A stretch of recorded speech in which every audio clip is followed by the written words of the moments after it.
We're going to talk about four-dimensional geometry in Flatland. Flatland was a book written by Edwin Abbott under the pen name A Square. That was his nickname because he had the same middle name and last name. And the main character in here was also named A Square. The characters in Flatland live in a plane, and all of them are two-dimensional characters, two-dimensional shapes. Not only was Flatland a mathematical allegory, but it's also a Victorian satire, and somebody's social status was determined by the number of sides that they had. Square was just a square. He was like a common man, and it was Victorian satire, and the women were all line segments. So here's a picture of the Square and his wife, and they're in a room. Notice you can see Square's heart there, and that's because we can see inside of Square. His wife standing there, she can't see inside of him. You know, the same way that when we look at the world, we see a two-dimensional sort of picture of the three-dimensional world. The inhabitants of Flatland would see a one-dimensional picture of their two-dimensional world. So the only reason we can see inside this locked room and see Square and his wife is because we're looking at it from the third dimension. If we had another inhabitant of Flatland outside that room, they wouldn't be able to see in.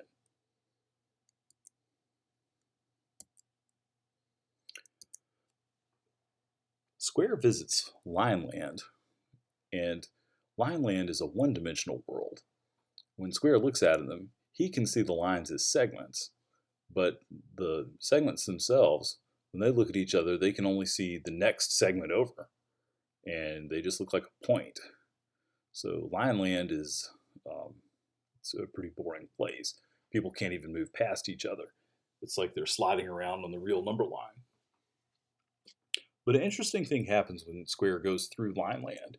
He goes through there, and when he first pops through, he, when his edge touches there, he looks like a segment.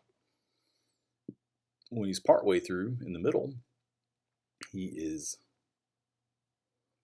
only like a couple of points that are in Lineland. And then he moves all the way out. So Square went and visited Lineland, and it was interesting that he could, see inside of the people there, but the people there, of course, couldn't see inside of each other.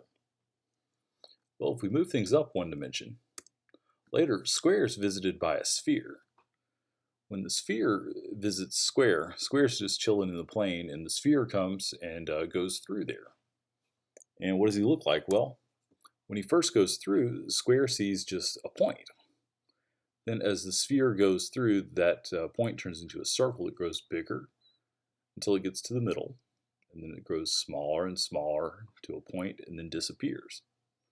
And Square is, kind of scared by that because he just sees this circle appear and then disappear. If a person fell through the plane, then you just see whatever two-dimensional cross-section is going through the plane at that given time.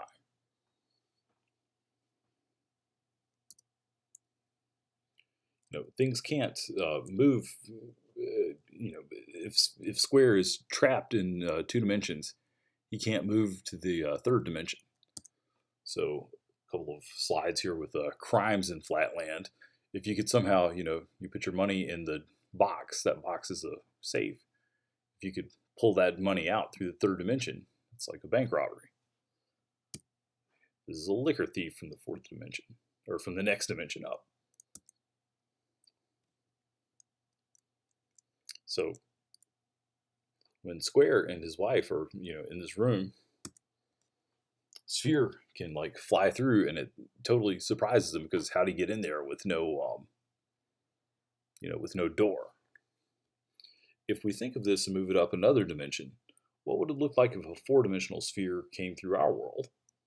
Well, similar to Square, seeing a circle that gets bigger and bigger, we would see a sphere that starts off as a dot, a point, and then grows to a bigger sphere and then disappears. It would be kind of like this. Okay, one other thing that happens in in flatland is the segments, they make sounds, and they have a low-pitched sound that comes from the bass end and a high-pitched sound that comes from the tenor end. And one thing that Square does is he pulls one of the segments out and flips them over and sort of reverses which end is bass and which end is tenor. That's something that couldn't be done if the segment stayed in line land, but by pulling it out to the second dimension, it can flip over. Similarly, Square could be flipped over, and if he's flipped over through the third dimension, he turns into his mirror image.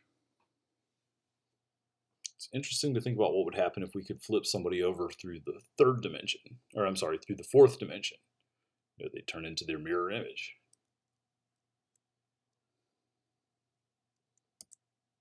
We can use this to think about like curvature in space.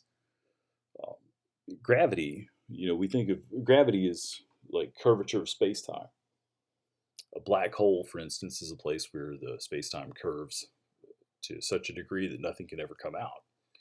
A lot of the time that's demonstrated as like heavy items on a rubber sheet where they make an indentation. And that's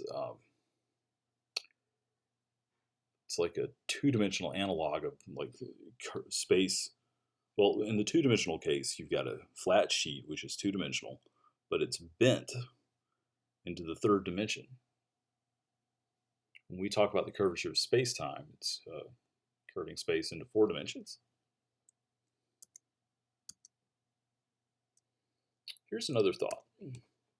A square has a basketball. To him, it's just a circle. But you can think of it a lot like if you had a rubber band.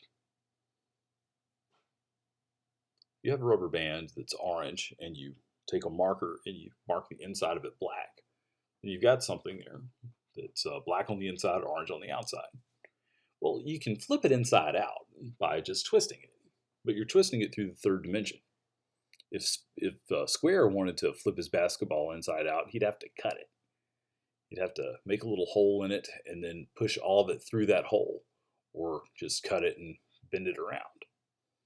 But we can go in there and turn his basketball inside out without cutting it. Similarly, Michael Jordan, his basketball, if he wanted to flip it inside out, he would have to cut it first.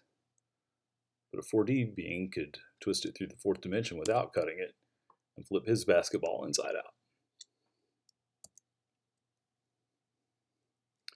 So here's an idea of two planes being connected by sort of a bridge that goes between the planes. We can think of a wormhole in our space as being sort of the same thing. So the fourth dimension is an interesting thing to think about, and I first learned about it from this book.